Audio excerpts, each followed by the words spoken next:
from Frewsburg, New York.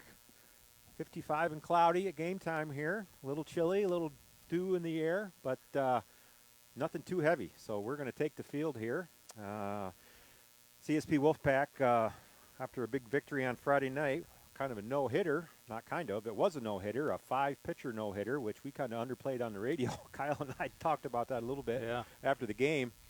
5 different pitchers combined for a no-hitter. So tonight we're coming in as an undefeated 5-0 team against a 3-5 Frewsburg Bears team. Once again, this is kind of one of those weird league games where we're a Class D team, but they're a Class C. So what this does, it's power points, for playoff seedings. So this is a big game in the Wolfpack arsenal here, and we'll see what we got against the young but improving Frewsburg Bears. Yeah, Frewsburg, Brian, has always had a really good program, and they, they may be very young this year, but it is a good young group of kids. So traditional lineup for the Wolfpack. Austin White's going to lead off the pack here. Big number 6, left-handed hitting Austin White, and Frewsburg is going to be throwing their freshman, Chase Hagland.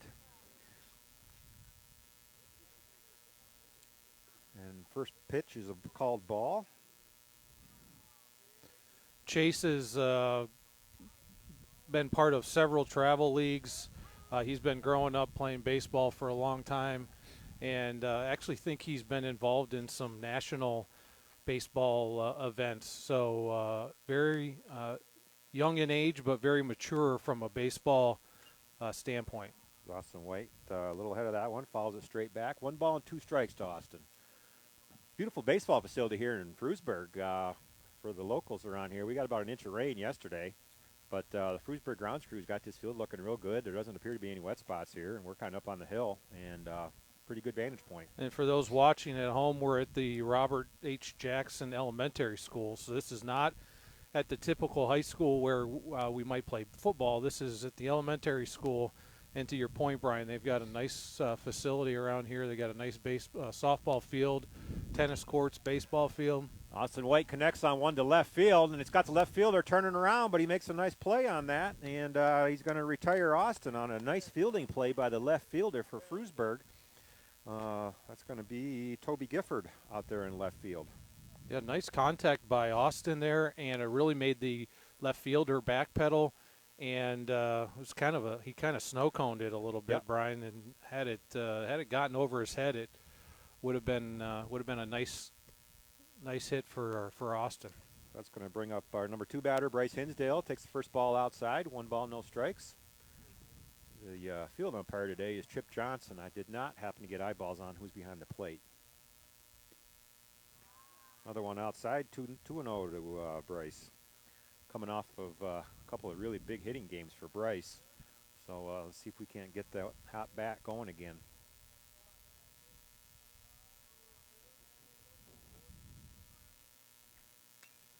Makes contact up over by the third baseman. Third baseman is kind of same thing as the left fielder. Makes a nice over-the-shoulder catch. And that's going to retire Bryce on a fly ball caught out of play, or not out of play, but in foul territory over by third base. Really nice play by the third baseman, and he made a backhanded catch and did a really nice job. So that brings Gabe Roth to the plate. 2 down here, top of the first inning. 0-0 was your score. Curveball, high and outside.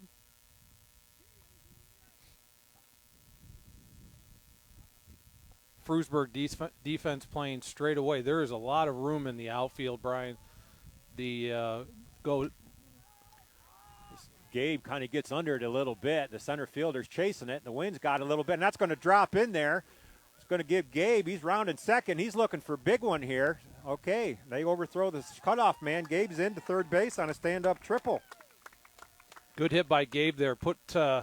Was right in between the center field and right fielder, both verging onto the ball, and just over the head of the center fielder. Gabe was wheeling around first at the time, which got him to third base. Yeah, that was a really well hit ball. So that's going to bring Micah up here. 2 down, Gabe on third base. 0-0 Wolfpack versus the Bears. Micah takes one high and outside. Ball 1. And anytime you're facing a young team, Brian, you want to try to get runs on the board early to put pressure on them. And so this would be important at bat for Micah here to try to get Gabe across the plate to give us a 1-0 lead. Micah got a piece of it, fouled straight back to the screen. Traditional probably backstop back there, probably 20 feet or so behind home plate, so that does give him a chance on a pass ball for the runner to advance. 2 balls, 1 strike to Micah, as that one's a little low and outside. Down the left field line, 316, 380 to straightaway center, and 316 down the right-hand foul line. So you got to get today. You're going to have to get a hold of it to get it out of the ballpark. Once again, for May 2nd, it's a little raw out here. 50 degrees and not climbing. Wind out of the north, which is in from left field. That's going to be high and inside. Micah's going to take his base. Good at bat for Micah there. Now you got to. Will be interesting to see how aggressive CSP wants to be here on the bases. I would imagine Micah is going to be taking off, and we'll see if they throw it down. If they do, more than likely Gabe's heading home from third. Mason Ekman, the catcher, freshman for Micah goes, and they just throw it back to the pitcher, so he's safely in there. So now we have runners in scoring position times 2, second and third. No throw. So that gives us a base for Trent.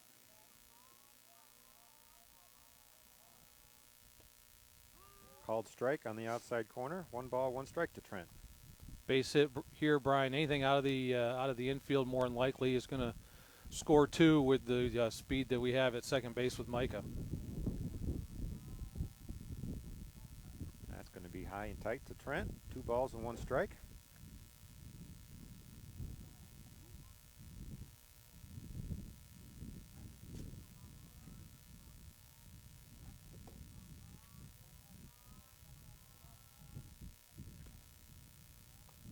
Ball 3 to Trent, a little outside. Working through the heart of the Wolfpack order here. He's getting some pitches on his arm here early. Everybody's been pretty much to full count here. That one's called strike on the outside corner. It's going to give us a full count to Trent. Once again, 2 on, 2 out, top of the first. Trent Birchanowski at the bat. Facing the freshman Nate Haglund from Frewsburg. Tight spot here right off the bat. And Trent fouls it away. Good at bat here for Trent.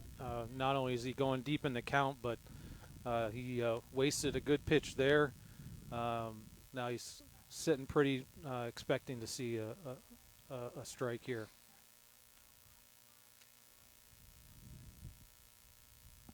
And Trent with a deep fly ball to center field. It's got a lot of air under it. Center fielder backs underneath it, and that's going to retire the side for the Wolfpack. We've got the bats going a little bit there, but not enough in opportune times, and that's going to retire the side. With no runs, 1 hit, no errors, and 2 left on base for the Wolfpack in the opening stanza here at Frewsburg. And what you saw in that first half inning, Brian, is not a single ball on the ground. Everything's in the air. At this time, particularly you want to be line drives or get the ball on the ground, put pressure on the defense to make a throw. Pop flies are relatively routine. Yeah, and the Frewsburg ball players, both the left fielder and the third baseman in particular, made really good plays on their balls. Some teams that might have been a hit. Frewsburg coming up big on the defensive side here. Funding for this Channel 98.9 Sports Stream broadcast comes from Lictus Oil and Propane in Clymer. Family-owned Lictus Oil and Propane continues to supply liquids and fluids for agriculture, industry, and homeowners. Heating oil and propane services on and off-road diesel fuel services are also offered. The Channel 98.9 Sports Stream thanks Lictus Oil and Propane for their continued support. Got my gloves on. I just haven't turned the page. It is chilly.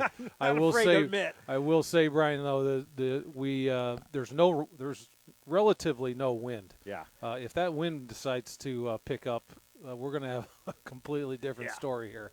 Thanks again to Dale and Sydney Willink for supplying us with the canopy that did make its way through the windstorm relatively unscathed. Did survive. Yeah, that's good. I was a little worried. So on we go. Second, or bottom of the first inning here. Funding for this broadcast on the Channel 98.9 Lictus Oil and Propane Sports Stream is provided in part by J. Edwards Insurance. With offices at 9 East Main Street in Panama and 800 West 3rd Street in Jamestown, J. Edwards Insurance is an independent insurance agency service providing auto, business, farm, and homeowners insurance. We treat you like family. Online at jedwardsinsurance.com. Best of luck to the Wolfpack this season from J. Edwards Insurance, serving New York and PA since 1957. So as we start to wind the clock on the season here, like we said last week, once again, Mother Nature kind of won the battle. We got one game in. Saturday was the best day of the lot, and, we couldn't really get a team to play and didn't have a spot to play him, I guess. So this week we start a stretch where we got 10 games in basically 16 days that are scheduled. Plus, I knew that might get moved for rain or weather or whatever, and we have 3 or 4 makeup games. So we're probably not going to get a full season in here, would be my guess. Yeah, I wouldn't think the league games are going to take priority over the non-league games, which is unfortunate because that probably means no rematch against Southwestern, which I think would be great for our guys to get that game under their belt. Salamanca, I think, would be a great game. So it's and I even wonder, unfortunate. I'm assuming that Maple Grove game that got stopped in the second inning, I got to think they're going to try and make that thing up. But once again, they're playing a C schedule, we're playing a D schedule, so the power points are what's really going on there. So, irregardless, Gabe Roth on the hill for the Wolfpack. Garrett Brink at bat for Frewsburg, and that's going to be ball 1 to the inside. Garrett Brink playing shortstop today for Frewsburg.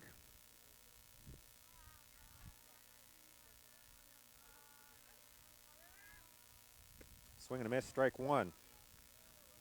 Pretty straightforward defense for CSP. You got Hinsdale at first, Berchanowski at second, Austin White at third, Ian Dunewald in left, Dylan Michael in center, and Tate Catney's in right. Ball called low. With Gabe Roth on the mound and Micah backstopping us. We got the masked Curtis Olson at third base. He's got his winter apparel on over there. I don't blame him. There's a hard hit to the hole to the left side, and that's going to get Brink on base as he's going to get a single between the shortstop and third baseman on a well-hit ball. And Frewsburg's got their first base runner of the day. Yeah, nice at bat, and hit a hard ground ball between third and short. That gives Frewsburg their first base runner, and we'll see how aggressive they want to be on the base pads. So the number 2 batter is going to be Toby Gifford. Toby's playing second base for Frewsburg today. Throw over to first. Brink is back safely. I don't have Toby Gifford on the page here as far as throw over to first base. Trickles away from Bryce. No harm, no foul. Oh, number 9, not number 4, number 9. I think you're confusing their position numbers with their numbers.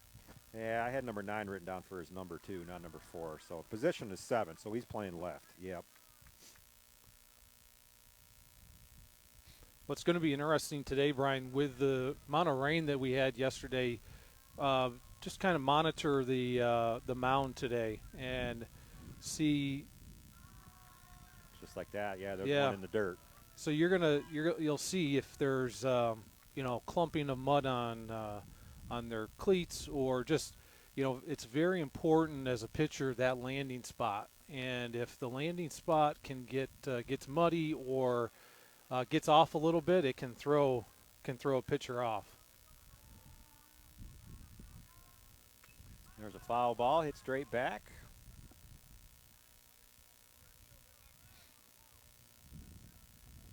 Two balls, one strike to Toby Gifford.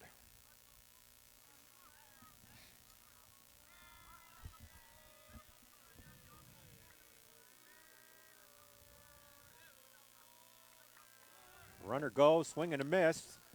Micah's got to throw, and I think they got him. Yeah, they got him. Great throw by Micah. Great tag by Trent. That's an important out right there for CSP. Yes, that clears the base paths, and we had a swing and a miss at the plate, so they had the hit and run going. So now we got 2-2 on the batter. Base is cleared on a really good throw and tag between Micah and Trent. That's just how you draw it up. And there's a foul, kind of a check swing foul to senior Toby Gifford. 5'9", 130-pounder.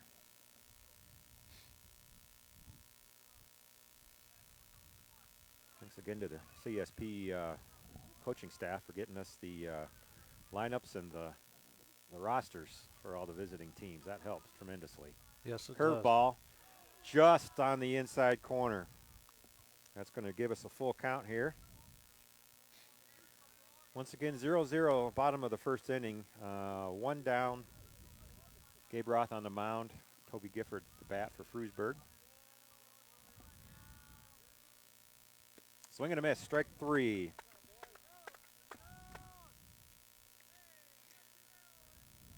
This is going to bring Vince Sanfilippo, 10th grader, number 21 to the bat. He's playing right field here today.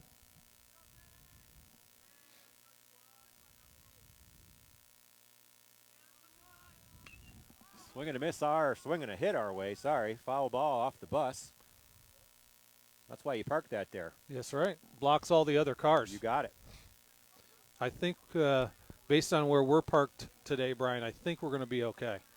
I've learned over the years it's not always best to be close on these baseball parks. Ball one low. We saw that in our first game at Southwestern. Yes, we did. Yes, we did. We had a cracked, smashed windshield at the end of it, and yeah, these are games where you want to get your steps in here. Yes, exactly. That's a good way to put that. There's a swing and a foul, right back over the umpire's head. 1 ball, 2 strikes to the number 3 batter, Vincent Filippo from Frewsburg. Gabe Roth, pretty efficient first inning here so far. Good throw out from Micah to Trent on one of the base runners for Frewsburg. Caught stealing.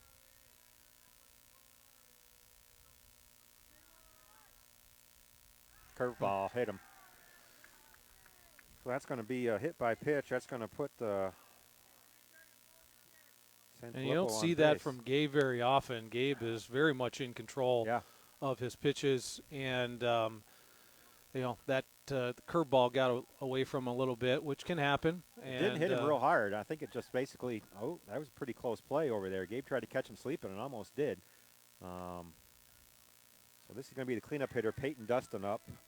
Peyton playing center field for Frewsburg here today. Peyton's a junior. Ball one low. Early indications through an inning and 2/3, Brian, is that this umpire is not going to give you anything on the low side. There's been a couple pitches that looks like right at the knees that they're not getting, and that was a bad throw by and that one's going to make its way over to the foul fence here, and that's going to advance the Frewsburg base runner to scoring position. He's going to be at second base.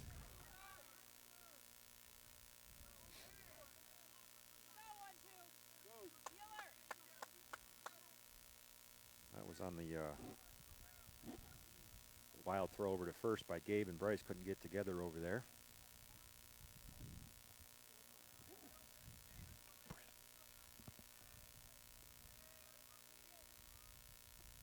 Low. Ball 2. Once again, Peyton Dustin, the number 4 hitter up. Scores 0-0, bottom of the first inning here. 2 down, 1 on second base. Number 4 batter up for Frewsburg. That's called strike, right at the knees, like you were just saying. Yeah. Sometimes we're getting that call, and other times we're not. That's the first time I've seen that. We have a pretty good angle right here, Brian. That's the first time I've seen that ball called a strike.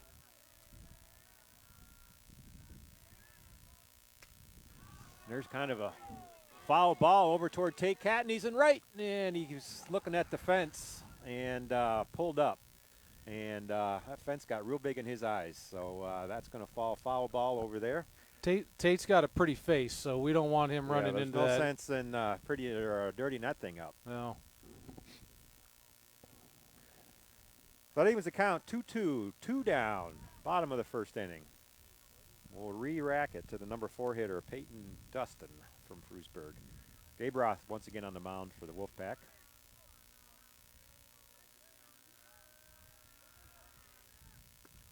Going to be a little high. That's going to give us a full count here.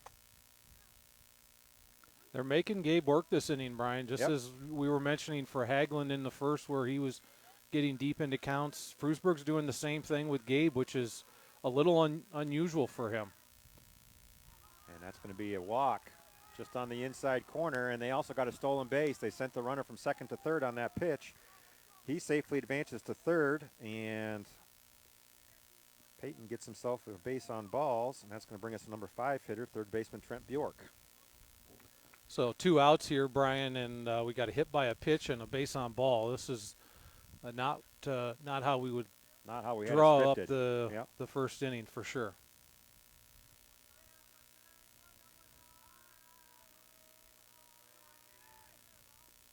Ball low in the dirt. Good and you stop. wonder, we talked a little bit about it, that mound is already getting beat up a little bit out there. You wonder if maybe Trent's or Gabe's sliding around out there just a little bit. And it's really that plant foot. And when I mention the plant foot, that is the foot that's landing in the front. So it's their lead foot that's absorbing all of the weight as the arm comes through. And it's really important mentally for a pitcher to know how that's going to feel and to feel secure about where that foot's going. And a swing and a miss, strike 2 to Bork. 1 ball, 2 strikes, number 5 batter. First and third here, 2 down, bottom of the first inning. 1 ball, 2 strikes on the batter, Trent Bjork. I would imagine the first base runner here is going to be taking off, and there he goes. Called strike 3, got him looking. That's going to put an end to the Frewsburg first inning. I thought maybe Gabe was going to try and turn, and that guy, he went on motion, and Gabe hadn't even got to the set yet.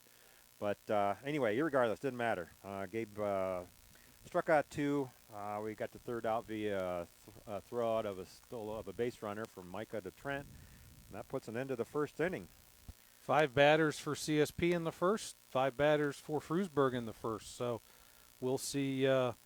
What's going to be interesting, particularly when CSP takes the field again, Brian. I'd gotten maybe some word that CSP may go back to what we did Friday night, which is having a new pitcher every inning. We'll see if that happens. That may have been the plan coming in, but Coach Moreno may have looked at that first inning and not seen what he wanted to out of Gabe, and he may want to get him another 3 batters at least. Yeah, man. We talked about the schedule. The way it sets right now, it's tonight, tomorrow night, Thursday, and Saturday. So once they start coming, and the weather toward the end of this week actually looks pretty good. So got to think we're going to be playing a bunch of ball games here, so you got to kind of preserve arms. It's much of a chess game for each game as you're trying to manage the season and your pitch counts too. So support for Wolfpack baseball coverage on Channel 98.9 Lictus Oil and Propane Sports Stream is provided by Sherman Livestock at 4150 Sherman Mayville Road. Cattle auctions are held every Tuesday and Thursday. Horse and tack are every third Saturday of the month. More info at 716-499-1362 and on Facebook. Coverage of CSP Wolfpack Baseball play-by-play is provided in part by Damon Energy. Since 2019, Damon Energy has been serving southwestern New York and northwestern PA with energy solutions for your residential and business needs. The Power Perks Rewards Program as well as the Free Energy Program are available for both electricity and natural gas. More info at damonenergy.com or phone Craig at 716-490-7694. Best of luck to the Wolfpack from Damon Energy. So as we start the top half of the second inning, this is going to be Curtis Olson to bat. And he's going to take his first pitch, ball high. Curtis again playing third base today for the Wolfpack. Traditional for him. He's either pitching or playing third, I would almost guarantee. Yep. There's a swing and a miss on a good pitch. That's a breaking ball. 1 ball, 1 strike to Curtis. starting to get a little bit of a mist in the air, Brian. It was fairly dry previously, and now we're starting to get some mist, which as I was coming to Frewsburg from Erie, it rained pretty much the entire time from getting on 90 to getting off 86 in Faulkner. Pretty much rained the entire time. Perfect.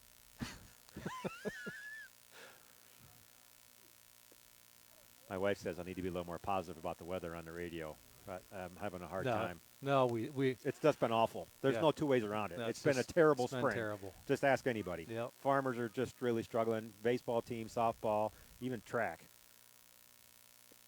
There's a ball just outside on the outside corner. That's going to give us a full count for Curtis, I believe. That looked like a pitch that Hagelin he really wanted that one. That's going to be a caught-looking third strike. That was a nice pitch at the knees. Well, that's going to retire the first batter of the inning for the Wolfpack. Top of the second here, 0-0. Frewsburg versus the CSP Wolfpack. That's going to bring Tate Catneys to the plate. Tate had some timely hitting here in the last few games, too. So we'll see if he can't keep his bat going. He did, and it's nice that he's getting rewarded, Brian. He's not only starting in right field today, but he moves up in the order, batting seventh. I think that's a credit to him and a acknowledgement from the coaching staff that that Tate is, performing when he's getting the chance. And he certainly has been. And there's a swing and a miss on a high one. 1 ball, 2 strikes to Tate. And Tate and the pitcher know each other relatively well, I believe. They've either played with each other in travel baseball or played against each other in a number of travel baseball games. Tate fouls one back.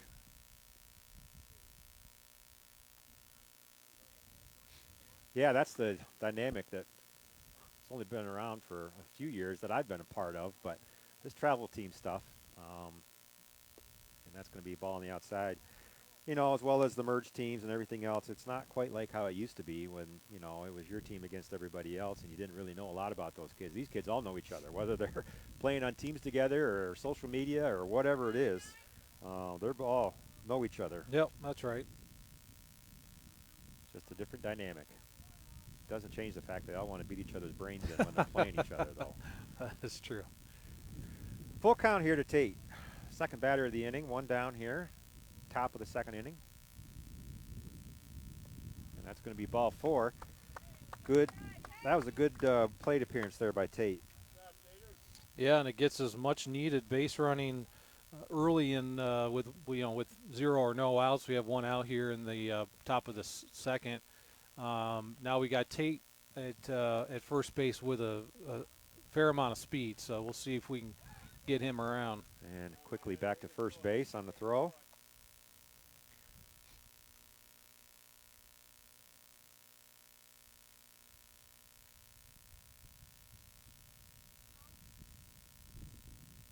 There's a ball low. 1 ball, no strikes to Dylan Michael, who has also had himself a nice season at the plate this year.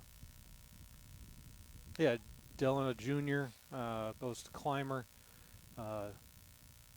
Good football player, basketball player, and baseball player. The big 3. There's a ball low, 1 outside. 2 balls, no strikes to Dylan.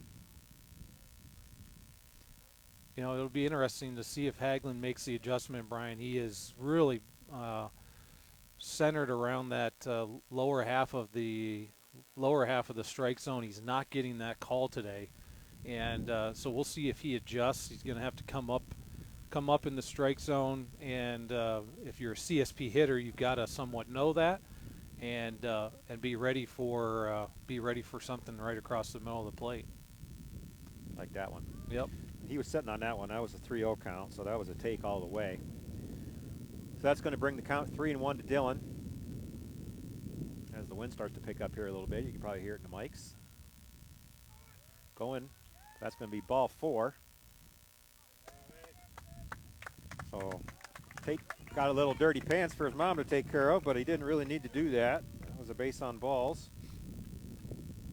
Yeah, and I'm we got a little insight, Brian, before the game started, but that their catcher, just like against Brockton, Brockton's catcher was an 8th grader. I believe this kid is a ninth grader. Yep. So again, starting young talent behind the plate, which is a tough position.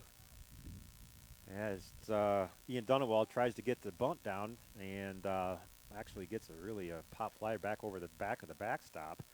Right idea. Yeah, I like the play. Yeah, I really do. I do like the play. It's a little bit of a surprise.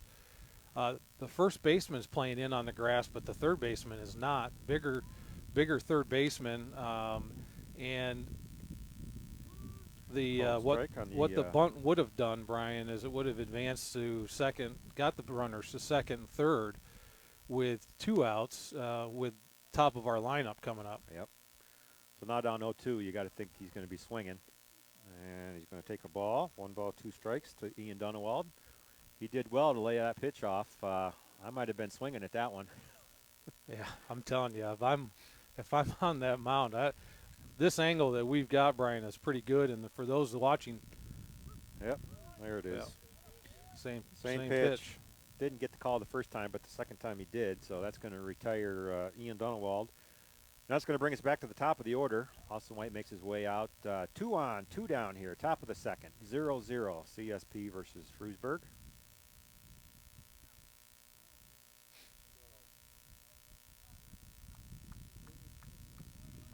Curtis struck out.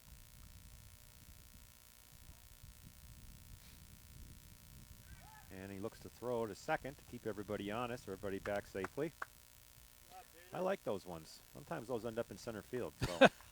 Yes, they do. My wife's favorite play is either to throw to first or second. She says they have more runners or base advance on those plays than on hits. Well, she would know because she's baseball savvy. She is way smarter than me on that stuff. Just ask her. She's way smarter than me as well in anything. Just ask her. I didn't say that. I did not say that part.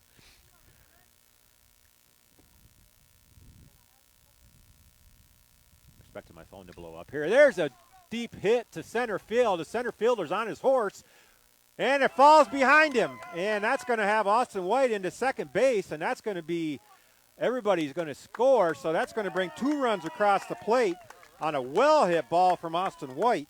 And he's going to find himself with a stand-up double with 2 RBIs with 2 out. Very, very timely hitting from Austin. Yeah, great job by Austin. He made good contact there. Hit the ball really hard, and it moved the center fielder to towards left field. And not only did he hit it where they were not, but he hit it a long ways. So that's going to bring up Bryce Hinsdale. 2 down here once again. Austin White on second base. We'll see if Bryce can move him around. That's going to be outside. 1 ball, no strikes to Bryce. And the benefit there on that last play, Brian, there was 2 outs. So both runners are running on contact. So they didn't have to wait up to see if the ball was going to get caught. They're immediately running, and that one's going to be trouble, potentially. Got a long run. The shortstop makes a nice play, collides with the left fielder, and I believe that's going to be the 3rd out of the inning here. Nice play by Garrett Brink over there. But that 3rd out is not before the Wolfpack push a couple across, and that's going to bring our score to 2-0. CSP Wolfpack over the Frewsburg Bears as we enter the bottom half of the 2nd inning. And the sprinkles have started to make their way inside the tent here because of the wind. Coverage of CSP Wolfpack Baseball is provided in part by White Land Surveying in Clymer, providing land surveys for clients in Chautauqua, Cattaraugus counties in New York, and Erie, Warren, and Crawford counties in PA. Phone 716-499-8410 or online at mwhitepls.com. Funding for this Channel 98.9 Sports Stream broadcast comes from Lictus Oil and Propane in Clymer. Family-owned Lictus Oil and Propane continues to supply liquids and fluids for agriculture, industry, and homeowners. Heating oil and propane services and on- and off-road diesel fuel services are also offered. The Channel 98.9 Sports Stream thanks Lictus Oil and Propane for their continued support. Used to be Jay Grand, but he stepped away a couple of years ago. I don't know who's their coach. Here, I think we got it back, Brian. Okay. On Facebook. If you're watching us on Facebook today, as we always like to do, let us know where you're watching from. We'll have a little shout out, and we've got 2-0 CSP here in the bottom of the second. We mentioned earlier that interesting to see how CSP plays the pitching position today. After Friday, they went 5 pitchers in 5 innings. We are going to get Gabe back for the second inning. After in his terms, struggled a little bit in the first. Didn't give up a run, but gave up a hit or two and had some base runners, which for Gabe is unusual. So start here. And that's going to be quick. 4 balls and 2 strikes on the pitcher, Chase Hagland. Called strike on the first one, a big swing and a miss in the second. So Gabe quickly ahead 0-2 to the pitcher. Batting in the 6th hole. And that's going to be fouled straight up out of play behind home plate. Ton of room here in Frewsburg. My golly, they got softball, tennis, basketball courts, baseball, 2 soccer fields off to the right. This is and it's a nice facility to watch a baseball game, to be honest with you. It's kind of, you're up on a knoll here. And similar to Sherman. It just, I mean, as far as our vantage point is concerned, kind of up on the hill. Except in Sherman, we're on the third base side. But 1 ball, 2 strikes to Chase Hagland. 1 ball outside, working him a little bit. Count is even, 2-2. Bottom of the second, CSP ahead 2-0 over Frewsburg.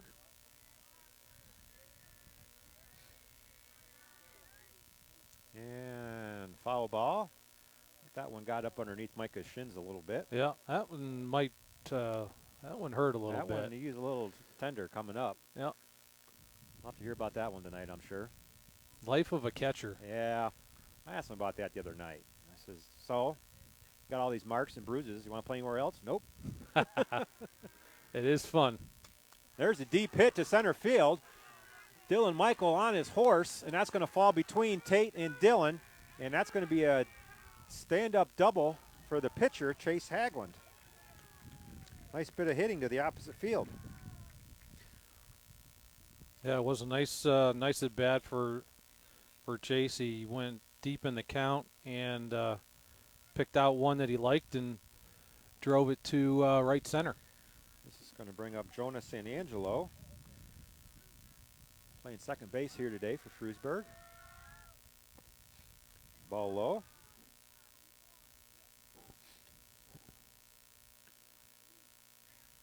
That was a leadoff double, so we got a guy. Yeah, we got a runner in scoring position with no outs. So, be important for CSP here to play this defensively well. San Angelo throws a bunt down, and it's a good one. And Gabe makes a nice throw over to the first base of the Trent Berchanowski covering first to get the runner out. He does his job and gets the base runner over, but Gabe did a nice job to get the out there. Yeah, everybody did their job there. You had Curtis coming in from third. You had Bryce coming in from first. Gabe off the mound. When that happens, when Bryce moves in particular, Trent comes over and covers first base. Offensively, Frewsburg did exactly what they wanted to do, and defensively, CSP did exactly what they wanted to do. This is going to bring up number 31, Cole Bender, the senior, playing first base for Frewsburg today. Runner on third. And if you're CSP at the corners here playing regular depth at second and third, or I'm sorry, short and second, and the what you're going to do here is in an ideal situation, balls hit hard, particularly to first or third base. You're looking back the runner to third and getting the out at first. At the depth that they're playing, the ball's hit to short or second. My guess is Hagland scores at third, and you're playing for the out at first. Well, That one's going to be fouled back behind the screen. 2 balls and 1 strike for the senior Cole Bender playing first. Once again, Gabe Roth on the mound again for the 2nd inning here. Runner on 3rd. CSP ahead 2-0 over Frewsburg. Another foul. Quickly even the count up here, 2-2. Now he's on Gabe a little bit here, Brian. I wouldn't hesitate to give him something a little off speed or a little out of the strike zone, because he's pretty amped up right now, thinking that he can hit this ball pretty hard. And they give a fastball, and they caught him looking. So much for strategy. Just give him the gas right down the middle. I guess. But like you said, I thought he was kind of on him. So got him at the knees on the strikeout, so that's the first out of the inning. So now we got 1 down. That's going to bring up Zach Gifford. Second. Thanks, Dan. There's a hit to the short, between short and second. It's going to score the run. Nice piece of hitting for Gifford. Sure was. And he wasn't wasting time. First pitch drove a line drive between the second baseman and second base, and gets Hagelin across to make it 2-1 CSP here in the bottom of the 2nd. It's going to bring up Mason Ekman, the catcher today. Takes his first ball low.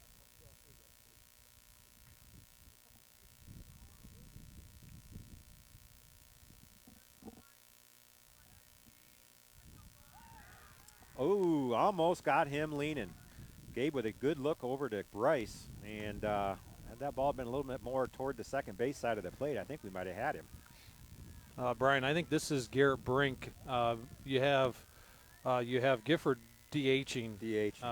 So we're at the top of the order here with. All right, and there's a comebacker to Gabe, who tosses it over to Bryce, and that's going to retire the side. I missed one in there someplace. But anyway, that's going to retire the Frewsburg side. But now before they push a run across, 1 run on 1 hit, no errors, and they did leave 1 on base. So 2-1 as we come to the middle part of the 2nd inning here. Coverage of CSP Wolfpack Baseball is provided in part by White Land Surveying in Clymer, providing land surveys for clients in Chautauqua, Cattaraugus counties in New York, and Erie, Warren, and Crawford counties in PA. Phone Matt at 716-499-8410 at White or online at mwhitepls.com. This Wolfpack broadcast is brought to you in part by Arlene's Dutch Kitchen Restaurant and Becky's Bakery at 104 East Main Street in Sherman. Arlene's offers breakfast, lunch, and dinner. Becky's Bakery features Amish-style baked goods. 716-234-4002 or Arlene's Dutch Kitchen on Facebook. So yeah, I got a DH in there someplace or other that I didn't need to have on there, so I got to get my lineup card straightened out here. Yeah, I think Gifford is batting in the 9th spot, Brian, for Ekman. For Ekman. Yeah, Ekman's playing the field, and not hitting. Gifford's sense. hitting, and based on his first at bat, I can see why why the coaches have him in the lineup. He's made a nice had a nice at bat and forced the Frewsburg run across the plate for their lone run of the game so far. Yep. So as we enter the bottom half of the 2nd inning here, once again, we talked about it a little bit at the top of the broadcast here. Due to weather and other circumstances, we're going to be lining these games right up here. We just need Mother Nature to cooperate a little bit with us so we can start to get a little routine in. Baseball is a routine game, and this spring has been anything but. We've played a game or two and then have 4 or 5 days off. We were looking at the other teams, and we keep thinking that we're the only ones not playing, but we're only a game behind most teams. So it's not like everybody's been struggling a little bit with this. So it'd be nice to pack 3 or 4 in here as planned. Yeah, and we've got a game tomorrow at 5 o'clock at Chautauqua Lake, and then Thursday 5 o'clock at Cassadaga Valley, and then Saturday at, I believe, 11 o'clock in Clymer against Pine Valley. So we know that we're must-hear radio and must-see on Facebook Live, so mark your calendars accordingly. Right, Brian? Exactly. And There's Gabe Roth with a hit to second base. He fumbles it just, or Bryce, Gabe. Yep, Gabe, excuse me. So Gabe's going to leg one out here. The second baseman had trouble getting it out of his glove, so Gabe's going to reach on a pretty hard hit ball right to the second baseman.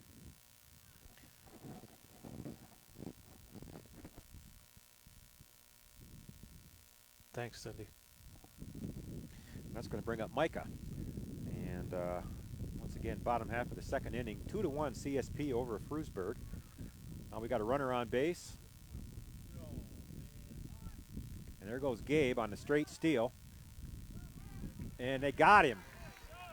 So tit for tat.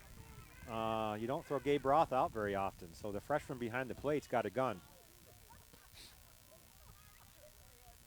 Yeah, that was a heck of a throw right there, it was. And a heck of a tag, because he was off the bag a little bit, and boy, I was a little surprised. You know, to your point, Brian, you don't see Gabe get thrown out very often. No. 1 ball, no strikes to Micah.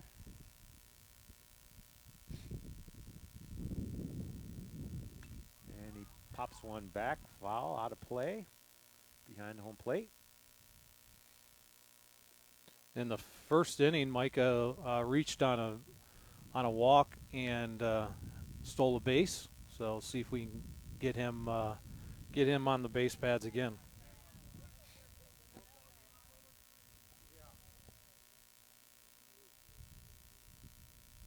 And a swing and didn't sound like it hit the bat. I'm not sure what that happened. Sounded like it hit off the side of the glove. Yeah, that's what I thought. I wasn't sure if Micah wasn't looking at him. I wasn't sure if we had a little catcher interference in there or not, but everybody's back where they should be, so Micah's one ball, 2 strikes. And they got him on the curveball. That's quickly 2 down for the number 3 and 4 batters for the Wolfpack. That's going to bring up Trent Burchanowski. Nice pitch. Sure was. If CSP can identify it, Brian, he definitely has a different motion when he's going to throw his curveball. He slows it down quite a bit, and so it's just a matter of trying to pick that up as a batter. Trent hits the first pitch, heading out in foul territory. It's a matter if it's going to get out of play. The big third baseman almost makes a play against the fence. It looks like it falls just to the outside of the fence. He might have got a glove on that. Yeah.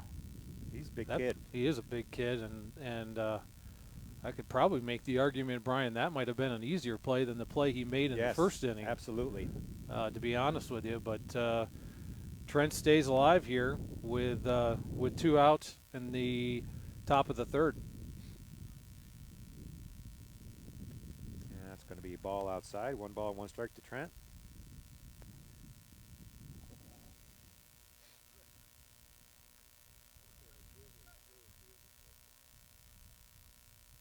And there's a hard hit ball to the shortstop. Comes up cleanly, makes the throw to first, and they're going to retire the side. 1, 2, 3 for the Frewsburg Bears that inning. Right through the heart of the order. No runs, no hits, no errors, I guess. Well, I'll give Gabe a hit, I guess. That was a hard hit. Yeah, yep, Gabe with a hit, but he got thrown out, caught stealing. So that's going to quickly move us to the bottom half of the third inning here in Frewsburg. And we're going to be looking at the numbers 2, 3, and 4 hitters for Frewsburg. And it looks like Gabe has returned himself to the mound. So I guess we'll stick with what's working for now. Well, and we've got a long way to go here, Brian. But this is not 2-1 game CSP. This is a good game for CSP to be in. Yep. We've had a stretch here of the last 3 or 4 games. Really haven't played a competitive, tight game in full since Southwestern, which was our first game of the year. And we've got the partial game with Maple Grove that was tight. But games like this are going to make this team better and more prepared for the playoffs. And they're they need some of this. You know, it's good to be. It's a funner watch. It's funner to keep the kids' minds in the ball game, and everybody's thinking, okay, what do I got to do? You know, it's easier to lose concentration on some of the other ones. But so far, so good. We're up 2-1. Bottom half of the third inning here. This broadcast on the Channel 98.9 Lictus Oil and Propane Sports Stream is brought to you in part by Custom Shipping Products, located at 8661 Knowlton Road in Clymer. Custom Shipping Products is a provider of custom new and reconditioned pallets, crates, and boxes for shipping, warehousing, and packaging applications. Phone 716-355-4437. As Toby Gifford makes his way to the plate. And you mentioned it already, Brian. We're seeing Gabe again here in the third. So at this point in time, for as many pitches as I'm assuming Gabe has, you might as well just continue to ride him, because he's probably out for for at least the next two to 3 games, or 2 to 3 days. Yeah, excuse me. The next scheduled game after tomorrow is on Thursday, so I think you can go up to 95 pitches and have 3 nights of sleep. So, and then I think if they get over 105, it's when you need the fourth, or that's when you need 4 after 95. Another foul. Quickly ahead of Gifford. No balls, 2 strikes. Bottom half of the third. CSP up 2-1 over the host Frewsburg Bears as the drizzle continues here. Once again, we're thankful for a canopy. I see a lot of winter coats and hoods up here, so it's not a pleasant day for baseball. It's more football weather. Swing and a miss, strike 3. Good pitching that inning, or that out for Gabe. Quickly up 2-0 and just gave him the gas right down the middle. Yeah, second strikeout of Gifford in this game. Gifford struck out in the first inning swinging as well. So that brings up San Filippo for Frewsburg. A little ball low to the outside. He was hit by a pitch in the first inning and made his way, ultimately ended up third where he was stranded in the first. Ball low, 2-0.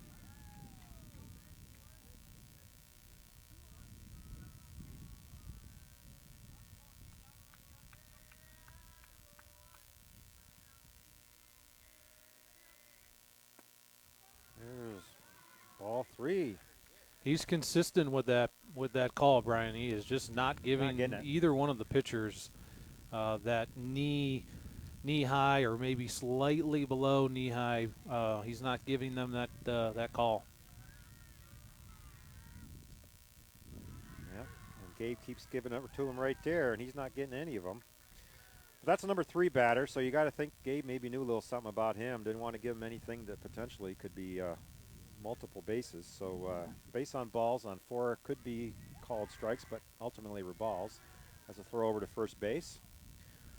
Going to bring up the number 4 batter, Peyton Dustin, playing center field again today for Frewsburg.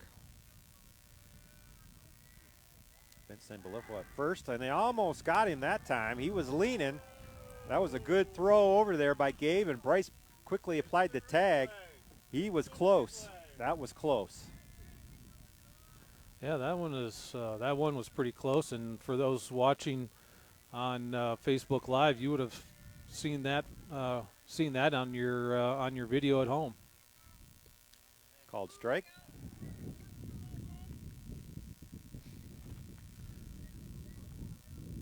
Come on, Canopy, hold in here. That one wasn't quite as close. Still keeping him honest over there. Yeah, in this situation, Brian, here, I'm more inclined to focus on the batter. You have given him a warning, the base runner, to some degree by, yeah. And that one does bounce to the screen. Yep. Stuff like that happens where when you're focused so much on the runner that you kind of forget about the batter, and that might have been the worst pitch that Gabe's thrown all night here. And so again, let's focus on the batter. Gabe's got enough power that he can mow through this lineup. He doesn't need to worry about that guy at second base now. Good stop by Micah there. 3 balls, 1 strike. Yeah, Gabe looking like he's trying to just really overpower this all of a sudden. He's a power pitcher, but he's just a little bit out of sorts here, last batter or 2.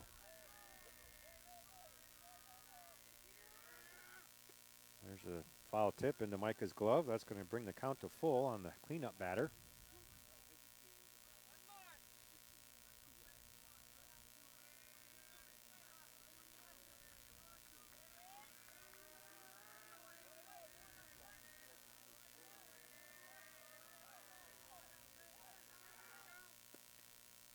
man.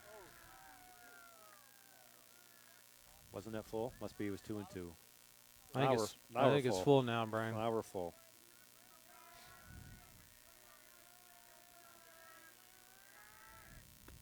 And he's going to take his base on balls. And that's going to put runners at first and second with one down here. Bottom half of the third inning. That's going to bring up Trent Bjork, third baseman. That's 2 base on balls in a row with Gabe, which is very uncharacteristic. I will say, Brian, based on the angle that we have here, either those balls are inside or outside because, you know, up and down looks pretty good. Up and down looks real good between, and again, the umpire is very consistent. He's doing it for both teams. You can tell it's a little frustrating for the pitchers. I would not be surprised to see Bork here trying to lay down another bunt.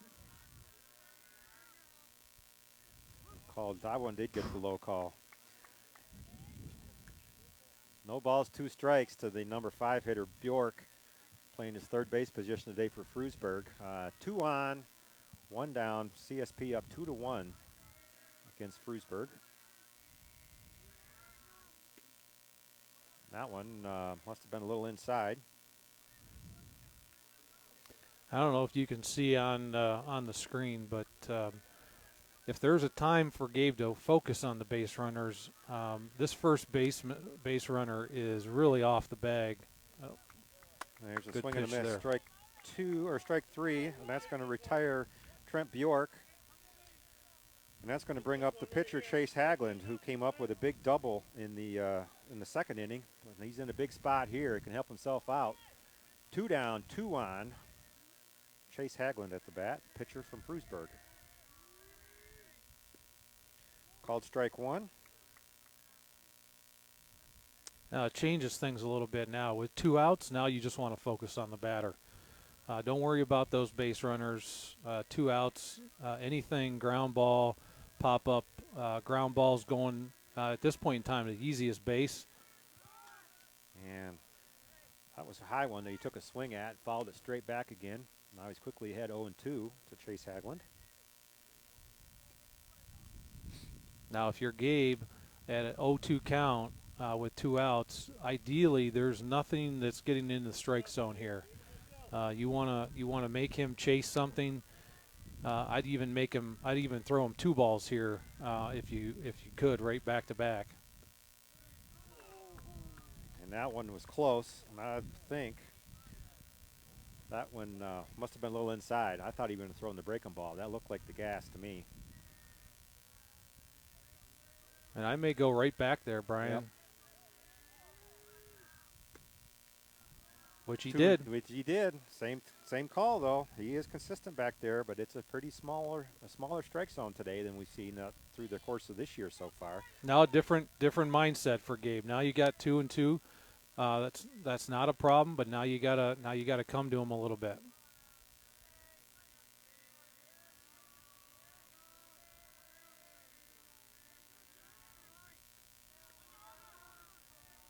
Micah gets a glove on that one, knocks it down, but that brings the count to full. 2 on, 2 down, bottom of the third. CSP 2, Frewsburg 1 here in Frewsburg. Gabe Roth on the mound. Chase Hagland, the batter, with a full count. Pitcher. Swing and a miss, strike 3. Got himself out of that one. Gabe Roth worked his way through that inning, and that was kind of the heart of the Frewsburg order there. 2, 3, 4, 5 batters. Struck out 3, walked 2, no runs. A little bit of everything there. Yeah, I mean, really, a little bit of self-inflicted there, Brian. That inning was a little bit more pressure-packed than it really needed to be, as Gabe went back-to-back with base on balls, and again, those are the self-inflicted mistakes. Some not necessarily mistakes because he's pitching really well. He is pitching well. He's trying to hit his spots. He's just not getting the call. No, that's right. That's right. Support for Wolfpack baseball coverage on the Channel 98.9 Sports Stream is provided by Countertop Solutions in Clymer. Go Wolfpack from Countertop Solutions. Funding for this Channel 98.9 Sports Stream broadcast comes from Lictus Oil and Propane in Clymer. Family-owned Lictus Oil and Propane continues to supply liquids and fluids for agriculture, industry, and homeowners. Heating oil and propane services and on- and off-road diesel fuel services are also offered. The Channel 98.9 Sports Stream thanks Lictus Oil and Propane for their continued support. I want to thank our sponsors for making this telecast a possibility, and as we mentioned last game, we were able to upgrade some of our technology. Most of the sponsorships, about 85% of the sponsorships, are going to Brian's salary. So we try to minimize our expenses as much as we can. And Brian appreciates that. That check is a game changer. It's a lot of fun. That's spending money that Christy doesn't know exactly. about. Somehow I don't ever get my eyeballs on that. I think that gets routed to the other part of the family. She's taking a lot of abuse here today. She is. Considering that she's working at the hospital. Well, but she's warm. She's warm, and when you're not here, you get abused a little bit. Exactly right. It's part of the deal. As Curtis Olson makes his way to the batter's box for the Wolfpack, takes the first ball low. Curtis struck out in the second. Hard hit ball to third. Big long throw for Bork over at third, and Curtis is going to try and get over to second base on the long throw. And he is going to be in there on a single with a throwing error from the third baseman. And all of a sudden our leadoff hitter is standing at second base. Yeah, again, there's a perfect example, Brian, of hitting the ball on the ground, putting pressure on the defense. That ball was well hit to third base, and unless you're Gabe Roth, that is a tough throw from third base to first base. And if you don't know what he's talking about, look at Friday night's game for the last out. This brings Tate Catney's up. Runners in scoring position once again for Tate, and he's going to throw a bunt down. And they're not even going to look over at Curtis. He's going to safely make his way to third. Good job by Tate with the sack bunt. Moved his base runner over to third. Job well done, Tate Catney's. Yep. We've seen situations before, Brian, where you put a lot of pressure on young kids to do certain things and they struggle. Tate, just being a freshman, being asked to put a bunt down to move the guy from second to third, and put a perfect bunt down and did his job. So we got the Bob Newton situation here. Less than 2 outs, runner on third. You throw the sack down. Got Dylan Michael at the bat. I think there you've got a good batter. Yeah, you've got a good batter, and the coaching staff has to know if how confident they are in Dylan putting a bunt down. That one, no. Close. The bus on the second bounce.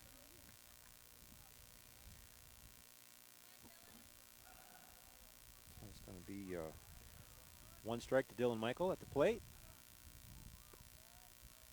Called ball. Like you said, you may not like all the calls, but he is consistent.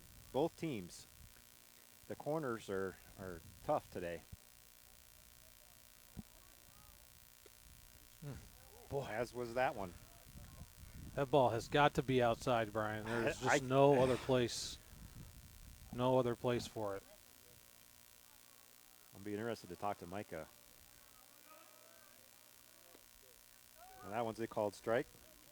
2-2 to Dylan.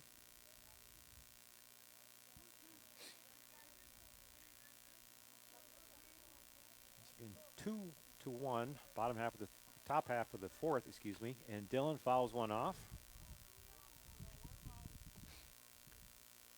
Curtis Olson on third base. We got runner in scoring position for Dylan, and man, just a little bloop single would just be what the doctor ordered here. It doesn't have to get a lot of bat on it. No, that's right. Anything. The Frewsburg infielders are all playing in. Yep, they're playing in, which, that's going to be a decision that Curtis is going to have to make. If it's a slow roller, you're going. If it's hard hit, you're probably staying. Anything in the outfield, you're going to tag up and more than likely score.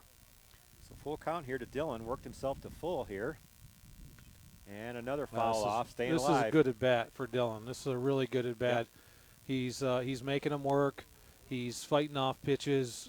He's got a good eye, so he's letting those balls go and fighting off the strikes. Another good one fouled off. He's right on it. Them balls are going straight back. That one was within 5 feet of the other one that landed there, so he just needs to straighten it out a little bit. He's on it. Well, we got to wait for balls.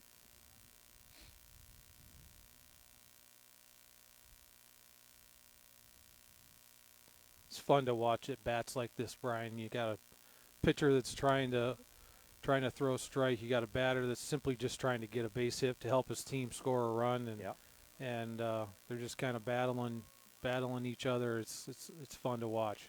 Like a heavyweight boxing match almost. And that one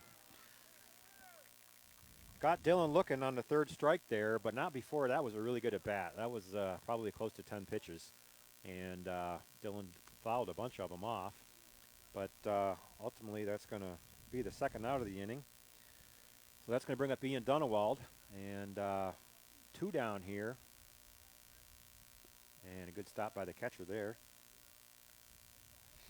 We've not seen much of it, Brian, but if they do get a pass ball here, you want Curtis to get a big enough lead to that if it's a pass ball that he can score on. And there's a hit down the first base side. It's going to be fielded by the second baseman, and he fields it cleanly over to first base, so that's going to be the end of the Wolfpack 4th inning. Put a little pressure on him. We had that leadoff double, but we couldn't get him around, so we got him over as far as third base. So and I can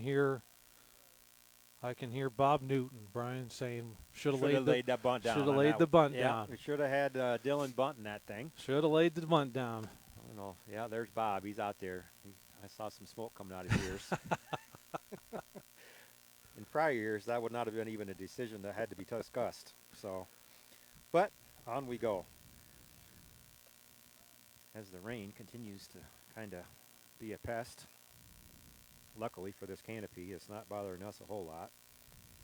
The Wolfpack broadcast is brought to you in part by Arlene's Dutch Kitchen Restaurant and Becky's Bakery at 104 East Main Street in Sherman. Arlene's offers breakfast, lunch, and dinner. Becky's Bakery features Amish-style baked goods, 716-234-4002, or Arlene's Dutch Kitchen on Facebook.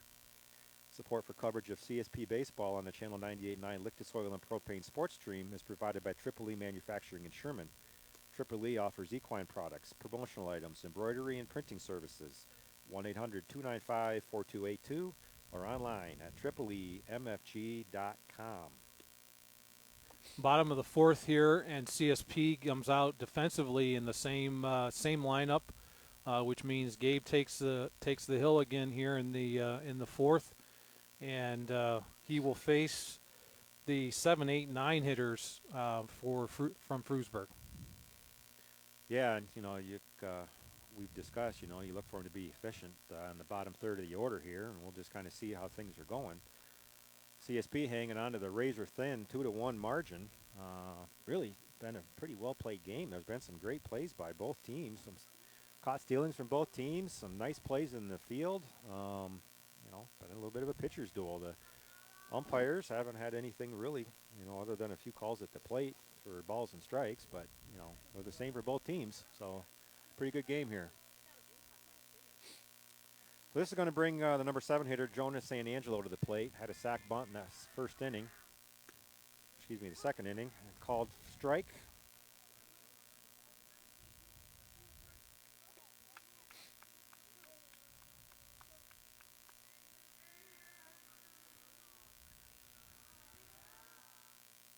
And a foul off. Quickly ahead 0-2 to San Angelo. It's important, Brian, to stay ahead of the hitters, particularly when you're lower in the batting order, and it's particularly important to get the first out of the inning. And that one's called low. Once again, he's consistent. 1 ball, 2 strikes. Well, and we talked a little bit about the mound condition earlier. I don't see a big clumps of mud out there or Nope. anything. The No, drizzle it looks pretty good. continues to fly here. There's a breaking ball on the outside that brought Mike up out of the stance, so that one obviously was outside. No, it actually, that mound actually, Brian, looks to be slightly what I would looks to me to be better than it was even in the first inning. Yeah, I would agree. And a swing and a miss, strike 3. Good at bat there for Gabe Roth. Quickly up 0-2 on the batter and gave him the gas on that 3rd strike. Bring up number 8 hitter Cole Bender, the first baseman today. Cole struck out in the 2nd inning. 0 for 1 here today.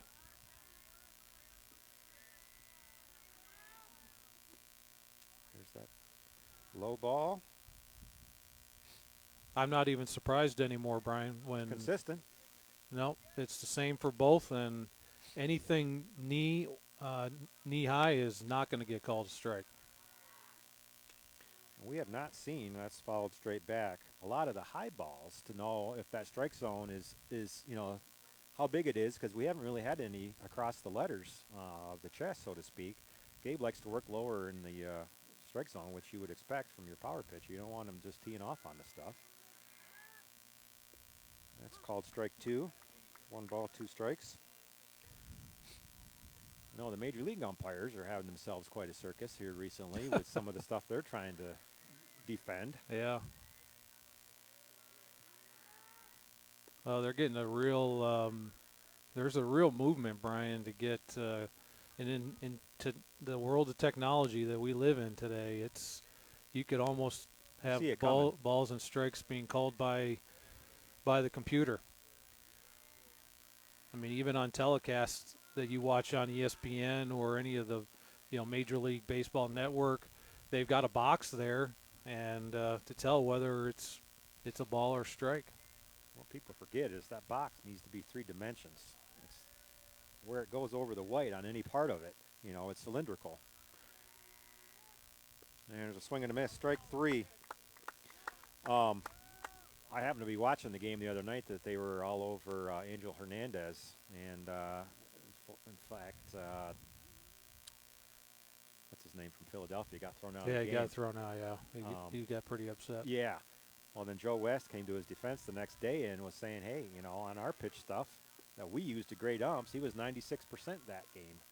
So he says we use a different technology than the teams do. So anyway. Yeah, I think at the end of the day, what every pitcher and every hitter wants and every team wants is just consistency. If you're not going to give that strike, if you're going to give not going to call it for one team, don't call it for the other, and so that everybody's playing from the same level playing field. Where they get in trouble is when they're calling it one way for one team and a different way for the other. Gabe quickly behind here, the number 9 hitter, Zach Gifford, 3-0. So looking to see if we can pipe one down the middle here, and I'm sure Mr. Gifford, I don't know if he'd have the green light or not, but. Well, with the top of their order coming up, Brian, I would imagine, yeah. I would have been very surprised if he would have been given the green light considering the top of their order up. So that was actually Mason Ekman. That is 12.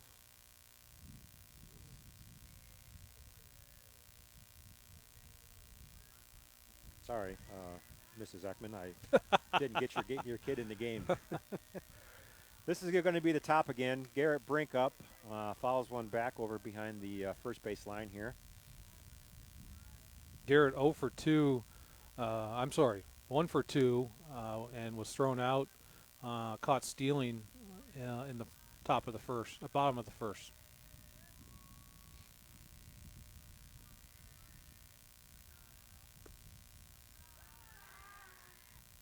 Micah throws it down to first base. Back in plenty of time there.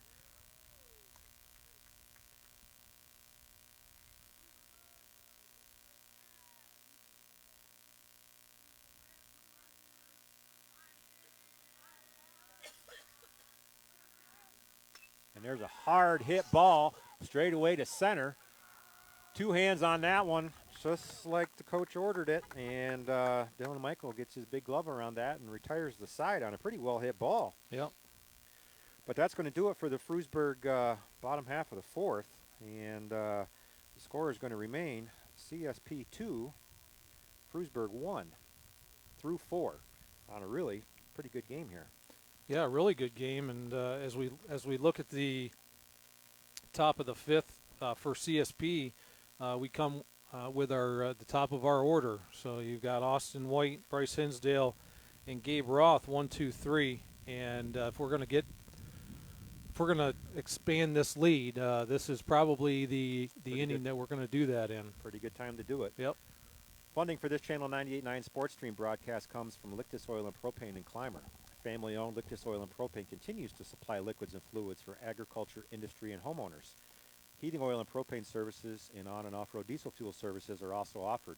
The Channel 98.9 Sports Stream thanks Lictus Oil and Propane for their continued support. Funding for this broadcast on the Channel 98.9 Lictus Oil and Propane Sports Stream is provided in part by J. Edwards Insurance. With offices at 9 East Main Street in Panama and 800 West 3rd Street in Jamestown, J. Edwards Insurance is an independent insurance service providing auto, business, farm, and homeowners insurance. We treat you like family. Online at jedwardsinsurance.com. Best of luck to the Wolfpack this season from J. Edwards Insurance, serving New York and Pennsylvania since 1957. For those watching us on Facebook Live, we encourage you to let us know where you're watching from. I thought I saw one clip. I'm not going to mention who it is because it's just bragging, but 82 degrees and sunny. And They must be over in Clymer area. Yeah. A little west of here. A little west.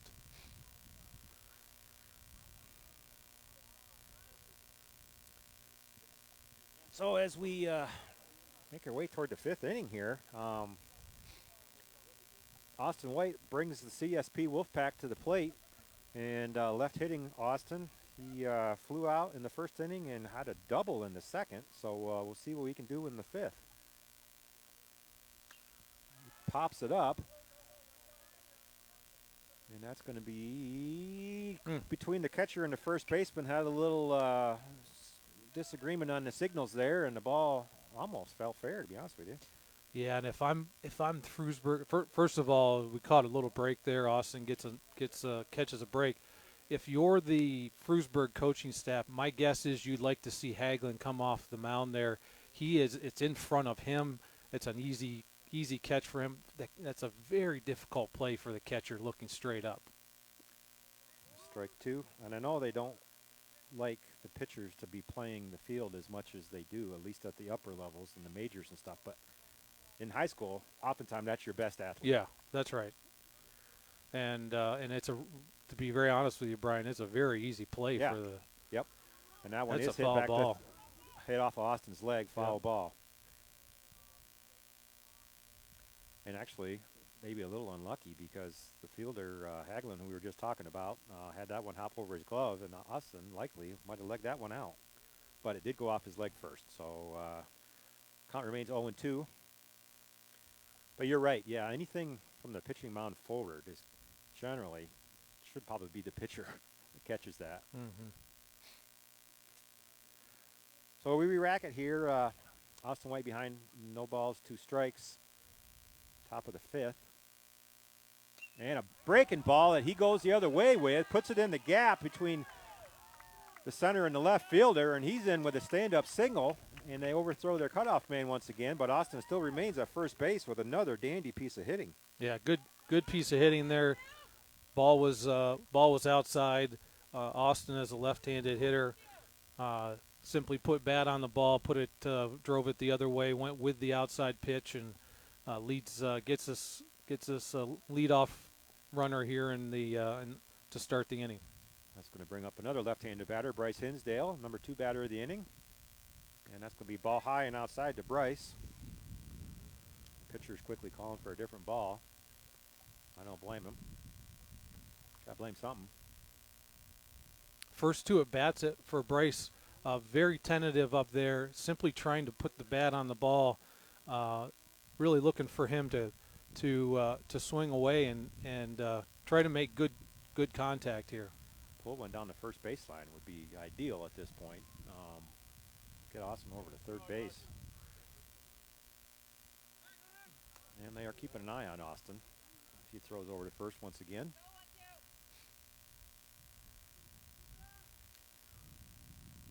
There's going to be some dirty uniforms tonight.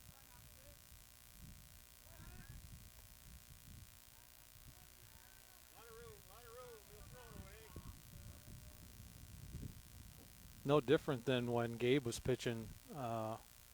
You know, I would probably make the comment he should focus on the batter. Outside. 2 balls, no strikes to Bryce. Yeah, you know, and that's when, you know, in high school anyway, the crazy stuff happens. When you start throwing over to first multiple times, then to try to go to home, that's just a different deal. There's one opposite hit, opposite fielder, and that gets by the left fielder, but not far enough to have Austin advance. So another nice piece of hitting by Bryce right there. And we start right out with 2 singles, and we got runners at first and second, no out for Gabe Roth. Yeah, nice piece of hitting by Bryce, almost identical to same spot to Austin. Ball's outside, staying with it, driving it to left field, not trying to pull it. If you're trying to pull it, more than likely your head's coming off. You're going to miss it on the outside. So 2 really nice at bats there in a row from left-handed hitters, and now Gabe comes to the plate, and based on I would imagine batting averages, this is the guy that we want. We want at the plate with no outs, first and second here in the top of the 5th. Absolutely. Gabe, pitcher today for CSP, can help himself out here a little bit with another timely hit. Austin's got some wheels at second base, so we'll see what we can do here. And I know the Frewsburg, they just had a little meeting at the mound. I'm sure they know the same things we do, that they probably are not going to give Gabe anything real good to look at here, but we'll see. They don't really have the opportunity to not throw him something, though.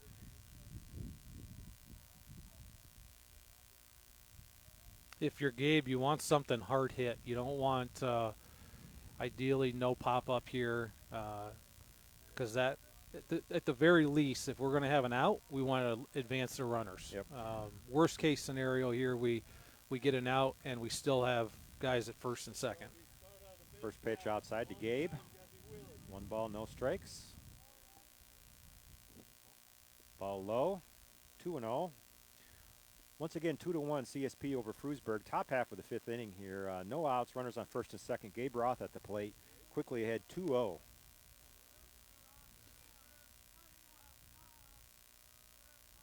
As the pitcher Hagelin steps off. Frewsburg choosing to hold Austin on to some degree with the first or the second baseman and shortstop. They are not holding Bryce on at first. And there's a deep fly ball over the right fielder's head. Nope, it's not. He actually camps underneath it. I thought that thing had enough on it to get over his head. He hit that really good. When that thing left his bat, I didn't think there was any doubt. It just kind of got lost up there, I guess. So that's going to be a long fly out that was pretty well hit, but it's not going to advance the runners. No, and the runners did what they were supposed to do. They went halfway, and just a nice play defensively by the kid in right field, and now Micah comes to the plate. And Micah hits one opposite field. The left fielder comes in, and he's going to snag. So the 3 and 4 hitters get the bat on the ball, but we both hit flies to the outfield. Yeah, not ideal situation there for those 2 at bats. To what we were talking about earlier, now we sit with 2 outs, runners at first and second. The only benefit here, Brian, is anything bad on the ball, these guys are running. So we can get something in the gap. More than likely, not only does that score 1, but it's going to more than likely score 2. And Trent Birchanowski's up, swinging a miss, strike 1 for Trent. Big spot here. And ball low. Catcher does a nice job keeping it in front of him. That evens the count at 1-1 to Trent Birchanowski. Once again, first and second, 2 down here, top of the 5th inning.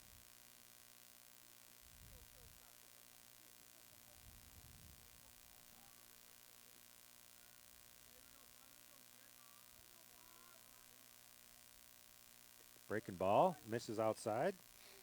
2 balls, 1 strike.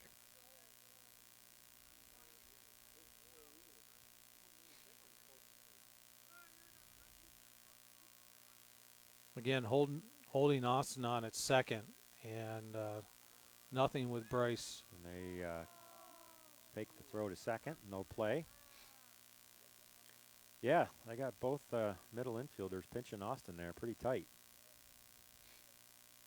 It does open some holes. And the only reason you do that, Brian, is for what we talked about, because he is going to be running. So the only reason that you may try to hold Austin on is because if there is a ground ball hit to the outfield, even the slightest hesitation by Austin may keep him at third base. 3-1 to Trent Burchanowski. Runners on first and second. Ball 4. So that's going to load the bases up. I'm not overly shocked, Brian, to be honest with you, that Trent did not get a pitch to hit there. Yeah. That brings up Curtis.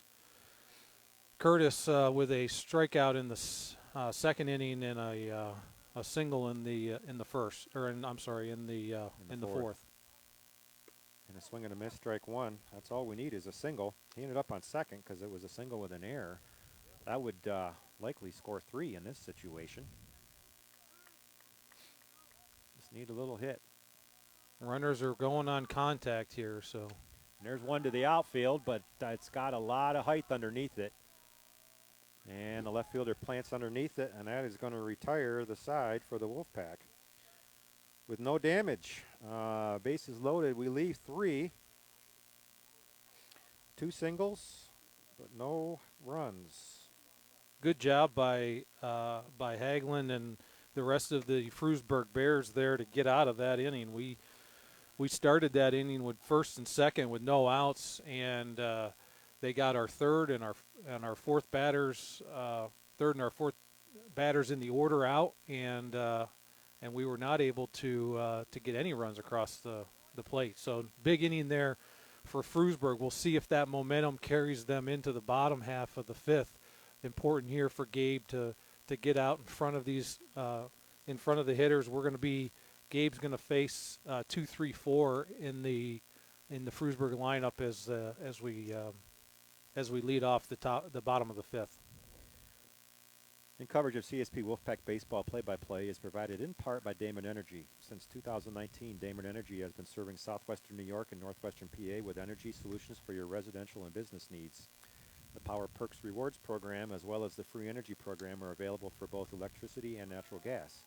More info at damonenergy.com or phone Craig at 716-490-7694. Best of luck to the Wolfpack from Damon Energy. And a quick weather update, Brian. The rain or the mist has stopped here, and it's not getting any warmer, I can tell you that, but the rain has appeared to have stopped. To the delight of fans everywhere. We don't need any more moisture until after the 4th of July.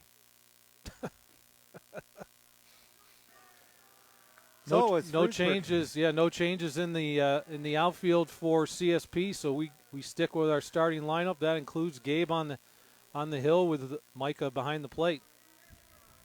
As the bottom of the 5th inning gets started here. Swing and a miss, strike 1 for Toby Gifford.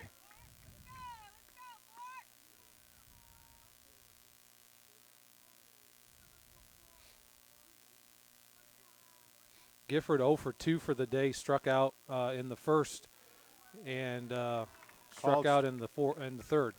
I'm not sure if they called that on the swing or on the pitch. Had to have been on the swing because the pitch appeared to be out of the zone, so I'm thinking they're calling that on the swing. But Gabe quickly had 0-2 to Gifford, the second place batter for Frewsburg, first batter of the inning. 2-1 CSP over Frewsburg, bottom half of the 5th, and that one sails high. 2 balls, 1 strike. Or excuse me, 1 ball, 2 strikes to Toby Gifford.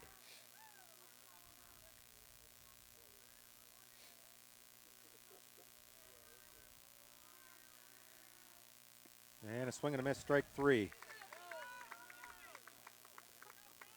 Gabe's got Toby Gifford's number today. Yes, he does. 3 strikeouts, all swinging. Gabe's got a little bit of juice here going in. Yeah, he wants that bat back that he had last inning. Yeah. He wanted another 10 feet of flight on that other ball, or 10 feet less, one of the two.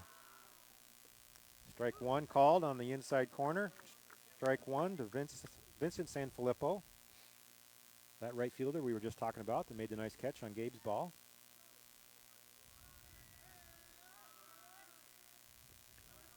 He went there. Yep. Good protest call down to the first base field umpire, Chip Johnson, today. Sanfilippo's reached base both times that he's been up, Brian. Hit by a pitch in the first inning and walked in the third. So, and a swing and a miss, strike three for him there. Gabe just gave him the complete gas on the high strike ball there. Couldn't catch up with it. And, yeah, excellent mix there by Gabe.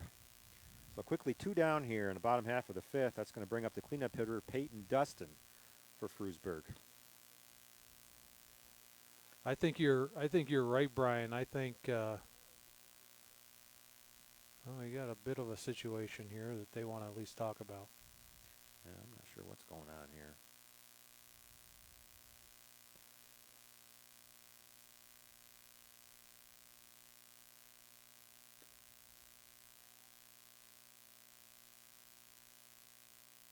Why they discuss this, Brian, you can tell in that half inning, and I agree with you. I think Gabe is upset that he. I think Gabe's upset that he wasn't able to get a hit there at a time when he really needed it. So he's coming out with some heat here in the bottom of the 5th.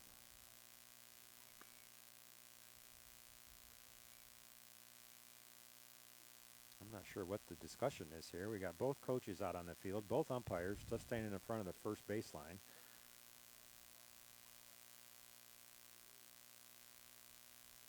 Looking at Bryce's glove for something.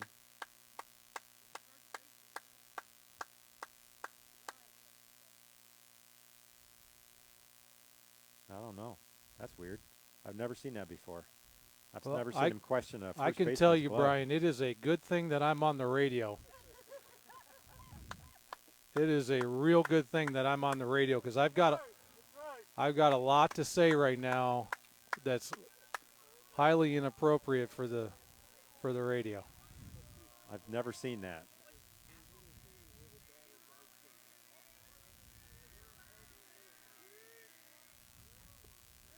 Called strike one.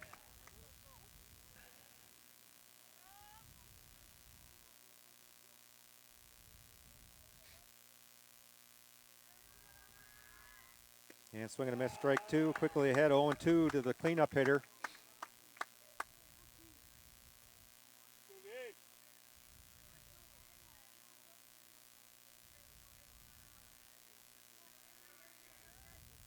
And caught him looking. Called strike three.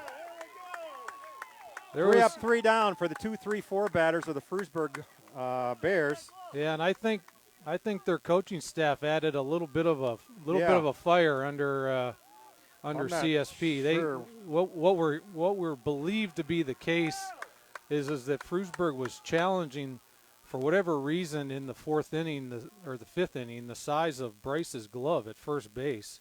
Bryce has a first baseman's glove. Standard issue first baseman.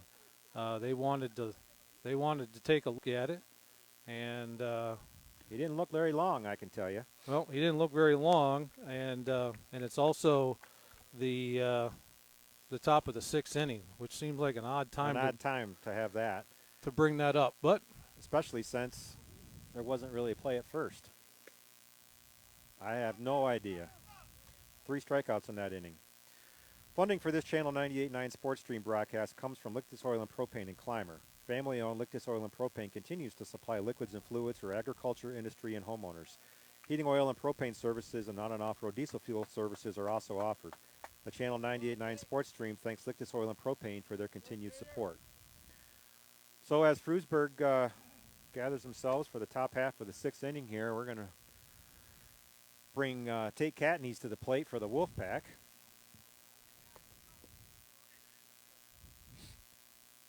Tate reached on a base on ball in the second, ended up scoring one of our 2 runs, and then grounded out. At least I have, Brian, grounded out. A sack. Sacrifice. Yep, that's right. And he fouls the first one back. 0-1. Again, top of the 6th here in Frewsburg. CSP 2, Frewsburg 1. Really competitive, great game here. And ball outside. 1 ball, 1 strike to Tate.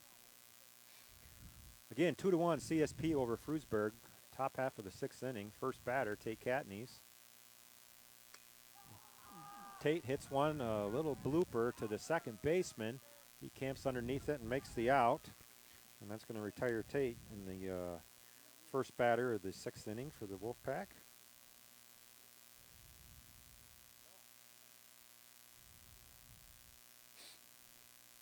That's going to bring Dylan Michael to the plate.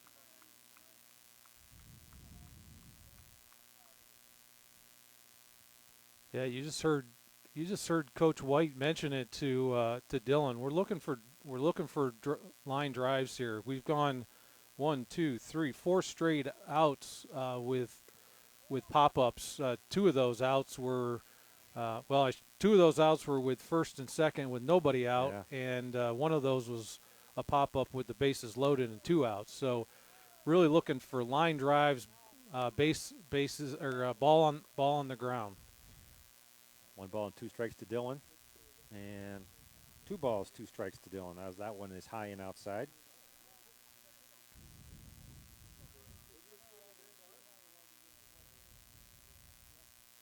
And a swing and a miss for Dylan, strike 3. Goes down swinging. And that's going to bring up Ian Dunewald.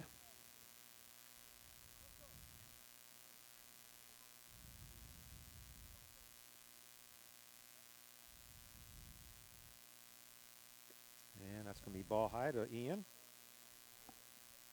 Really, at this point, Brian, we're just looking for base runners. Get base.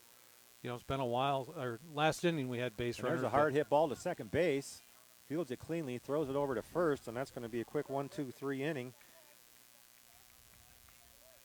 And it's going to keep the score 2-1. CSP over the Frewsburg Bears as we enter the bottom half of the 6th inning here.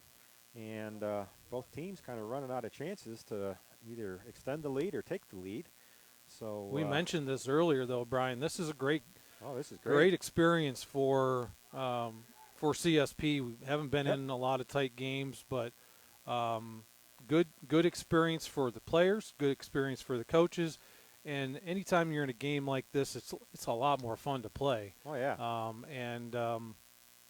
And it's even more fun to announce as well than a 22-7 game or even though it was a no-hitter the other night that we didn't even acknowledge.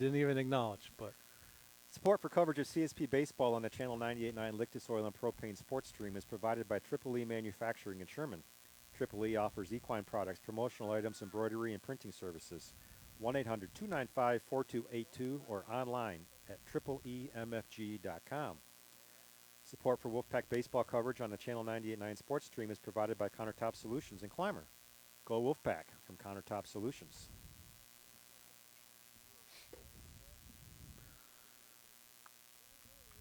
So this is going to bring up the, I believe, 5, 6, 7 batters for Frewsburg. We're going to start out with Trent Bjork, who's played a pretty nifty third base today for Frewsburg. A couple of nice plays over there. But he's looking to take the lead for his Frewsburg team. They're currently behind 2-1, courtesy of a couple of runs the CSP team scored in the second inning. And Frewsburg put one across in the second as well, and that's been the extent of the scoring today. There's a hard hit ball to Curtis Olson over at third base, who fields it cleanly. Good play. 6-3, no problem. Good play by Curtis there, and he was aggressive from a fielder standpoint. So that ball had popped up a little bit. Anytime that ball in the infield pops up as a defender, you want to attack it, go get it. Much easier to much easier to receive that ball than if you allow it to hop again. And that was a 5-3, not 6-3. 5-3. Yep. And called strike on the outside corner, 1-1 to Chase Haglund, pitcher.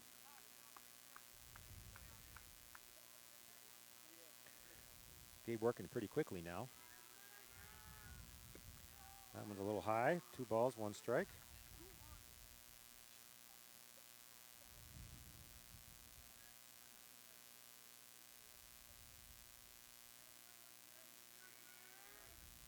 And it's big swing and a miss from Chase Haglund there. He was looking to park that one outside the fences. Trying to help his cause here a little bit, but he didn't hit the ball.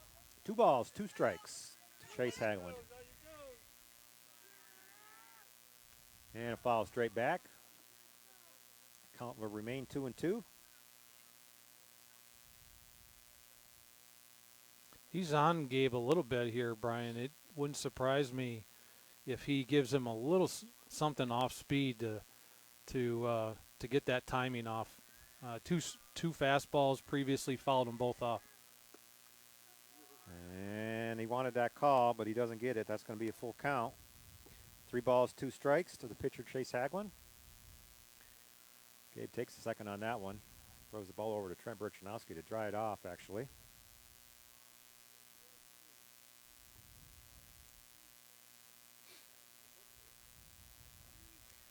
Two to 1, CSP over Frewsburg. Bottom of the 6th inning, 1 down. Chase Haglund at the plate, full count.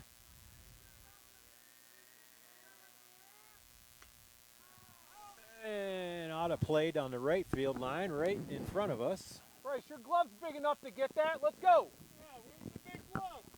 Get that out. Where's the big glove? As we work the crowd here a little bit at the Frewsburg baseball field. Bryce didn't reach out far enough to get that, Brian. And there's the strikeout 3 swinging. That's going to be the second out of the inning, and that's going to bring up Jonas St. Angelo. Sacrifice bunt in the 2nd inning and a strikeout swinging in the 4th. 2 down here, bottom of the 6th inning.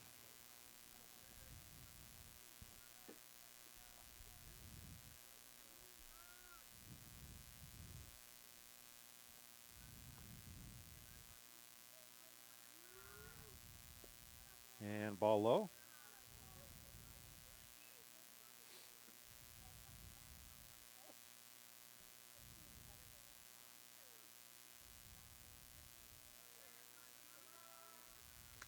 And that one's hit, and that's coming between the first and second baseman here. Bryce Hinsdale with the big glove, backs underneath it and promptly puts it away.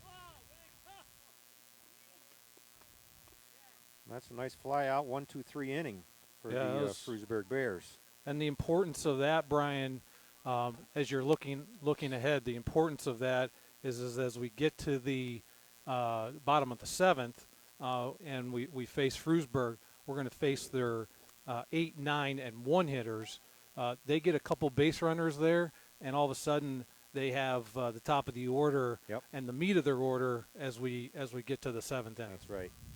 Yeah, that's the unique thing about baseball, you know, and managers over the years have tried all sorts of things to try and, you know, make sure they get their best batters up in the best positions. I remember clear back years ago, Tony La Russa from St. Louis was starting to bat a catcher as the number 9 hitter so that Mark McGuire, when he was coming up, would have an extra chance when he came around in the batting order to try and get another RBI if he could. Rather than bat that pitcher in the 9 spot, he batted his catcher. And, you know, it only affected a couple, 2 or 3 runs over the course of the season, but that's 2 or 3 more than what you probably would have gotten. So, you know, there's just all sorts of crazy things that happen with baseball, and it's a game of strategy. And ultimately, 1, 2, 3. 1, 2, 3 up, 1, 2, 3 down. Yep, that's right. So CSP is going to lead off the top of the 7th here with their top of the order. So Austin White, Bryce Hinsdale, and Gabe Roth are going to go 1, 2, 3. And man, there wouldn't be anything better than to give ourselves a little bit of a cushion as we get into the 7th inning. This is, you know, top of the order. You're looking, and we did this last inning, Brian. you know, we got Austin on, we got Bryce on. Both of them had really nice at bats and had singles, and couldn't get them across the plate. So as we come here in the seventh, want to give ourselves a little bit of a breathing room from a 2-1 lead here. And Frewsburg actually has made a pitching change. They're going to go with Jonas St. Angelo, the senior, coming over from his second base position. Is going to switch places with Hagelin. Hagelin's going to go to second, and St. Angelo is going to try and get himself a quick 1-2-3 inning here. But so the pitching change has been made for Frewsburg. They go with the senior experienced Jonas St. Angelo. So we'll see what he has to bring to the table. Really nice outing for Hagelin.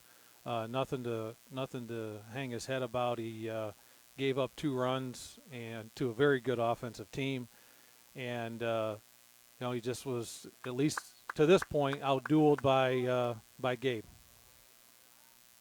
So as we start the 7th inning here, Austin White takes the first one, ball away, ball high, 1-0. Once again, 2-1 CSP over Frewsburg as we enter the 7th inning here. Austin White at the plate. 1-1, and San Angelo's got a little bit of a hitch in his delivery there, but throws that one down the pipe for a strike. Yeah, a little bit different speed that CSP is facing here, but and to your point, Brian, he does have a little bit of an odd motion, but he makes it work, and he's now up in the count 1-2 to Austin.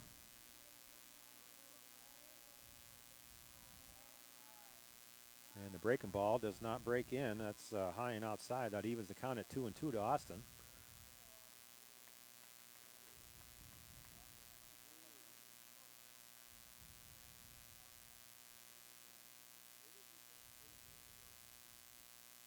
And swing and a miss, strike 3. So one down here, top of the 7th inning. Bryce Hinsdale to the plate now. Let's see if Bryce has got an answer for the new pitcher. And again, just looking for base runners here, Brian. Not looking for big-time hits. Looking for base runners to try to get around, put some pressure on the defense. And San Angelo's quickly ahead of Bryce. No balls and 1 strike. And there's a hard hit ball to center field. And the center fielder has to make a leaping jump at it. But he does end up getting the out. But that ball had some drive to it.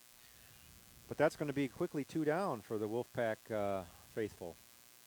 Yeah, he hit that hard, Brian. He did. He just hit it right at him. Hit it right at him. He didn't have to move far and kind of jump to get it. And there's a hard hit that goes past the driving shortstop over to left field. So Gabe's going to have himself a single to left field. So maybe a little 2-out lightning here.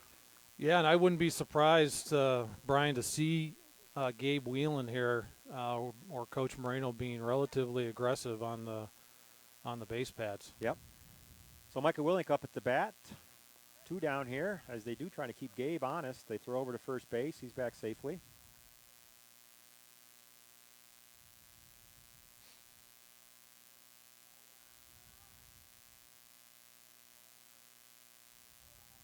And Micah with a gapper to between center fielder and left field, and they're going to hold Gabe at third, wisely so, as they bring the ball into the pitcher. But that's a double for Micah to left field. Really nice piece of hitting, and probably more importantly, Brian, really nice piece of base running by Micah. It probably is a traditional single. Yep. Micah went halfway, saw that the ball was coming into the cutoff to save the attempt at home. He then took off to second base. Now we got second and third with Trent up, base hit, probably scores 2 here. And you saw the first one there. No balls, 1 strike. Again, 2 down, 2 on, both runners in scoring position for Trent Burchanowski. Keep saying it, this is a big spot. We've had a few of those here this game. We're about ready to convert, hopefully. Big swing and a miss, strike 2 for Trent. Trent way out in front of it there, and again, seeing completely different speed than what we saw through the first 6 innings of the game. And Trent with a little hopper, could be trouble. It is. It's an infield hit. So that gets us an additional run on an infield hit from Trent Burchanowski, kind of in no man's land between third and short, and it was hit slowly enough that the shortstop didn't even really have much of a chance to make a play at it. So he gets an infield single. Moves Micah over to third base and gets an RBI, bringing up Curtis Olson now with the score 3-1. And the Frewsburg coaching staff makes their way out to the pitching mound. We'll see if San Angelo's going to last through the inning or if they're going to make the change. Big piece of batting there. Trent was down 0-2 quickly on a couple of big swings and did a nice job. He was still way out in front of that one, but he got enough of the bat on it to get it kind of slow roller between third and short and got the run across. And the key there, Brian, it was not a fly ball. Correct. Ball was on the ground, made Frewsburg, put pressure on Frewsburg's defense. And what we know, because we talk about it almost every game, anything slow roller to shortstop, because the shortstop plays so deep that's a difficult throw for the shortstop. You almost saw it there where by the time he got the ball, Trent was almost touching first base. So I got to think Trent's going to be stealing here, which he is. And they do make the throw. They kind of got him caught a little. Trent stopped for some reason. But that does advance the runners. Micah did not head for home, but we got runners at second and third now. And Curtis Olson takes the first one as a ball. 1 ball, no strikes to Curtis. And Brian, Micah did the right thing there. They had that play pegged out, no different than what CSP did a couple games ago. They really had no intention of throwing Trent out at second, but he came up. The catcher came up throwing like he was going to throw it to second, threw it to the second baseman who was on his way into the towards there's the a hit pitcher's toward it mound. once again between second and third, and they're going to wave Trent in, and he's going to be caught in a rundown, and he's going to have the third out just before he travels across home plate. Nice throw in from the left fielder over there. And that's going to be a tag out, but not before Micah does score on the play. So I believe that run counts. Yeah, Micah's run counts.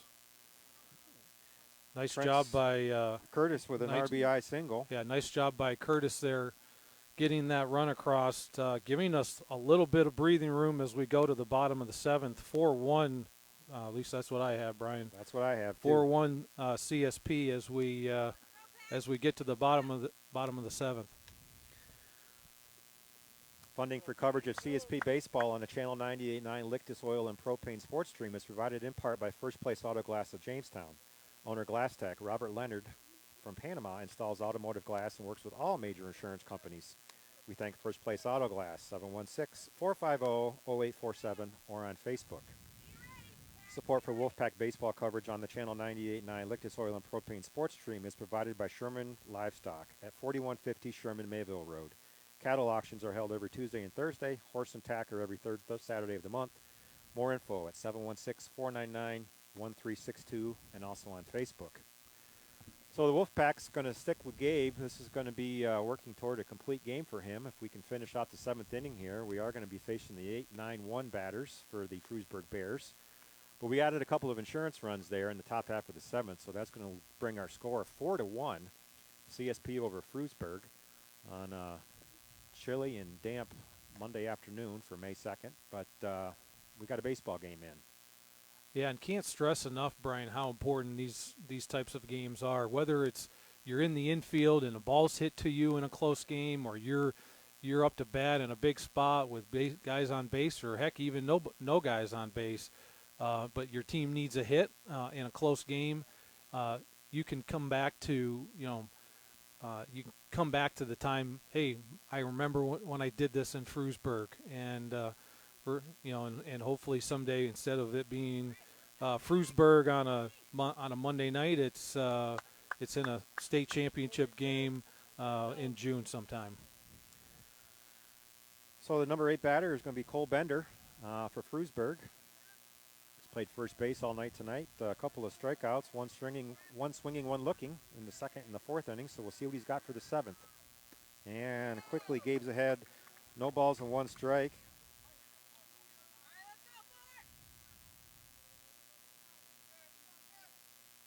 Really important, Brian, for Gabe to get through these first 2 batters unscathed. Nice, another strike there. Swing and a miss, strike 2. Again, we don't want their top of their order to come up with anybody on base. That's right.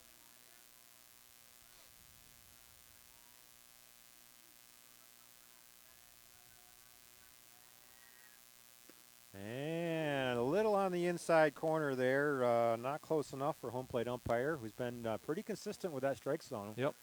Might not always be to everybody's satisfaction, but he's been pretty consistent, both teams, all night. 1 ball, 2 strikes to Bender. And a swing and a foul ball straight back. And we'll re-rack it here. 1 ball, 2 strikes. Gabe's going to have to work here because Bender is not going to. He's not going to be cheated. He's getting his money's worth. He's getting his money's worth. So Gabe is going to have to work. He's going to have to strategize with Micah on how they can get this, how they can get him out. See Micah moving to the outside of the plate. So another foul ball. 1 ball, 2 strikes once again.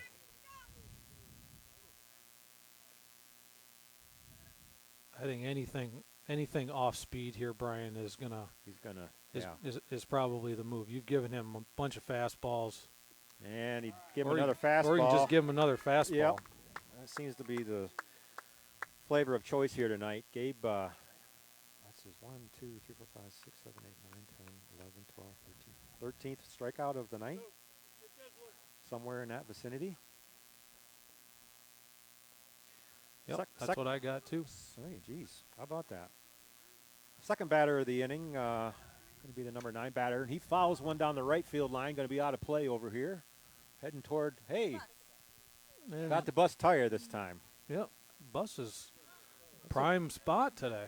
Big kudos to, I don't know who's driving that thing.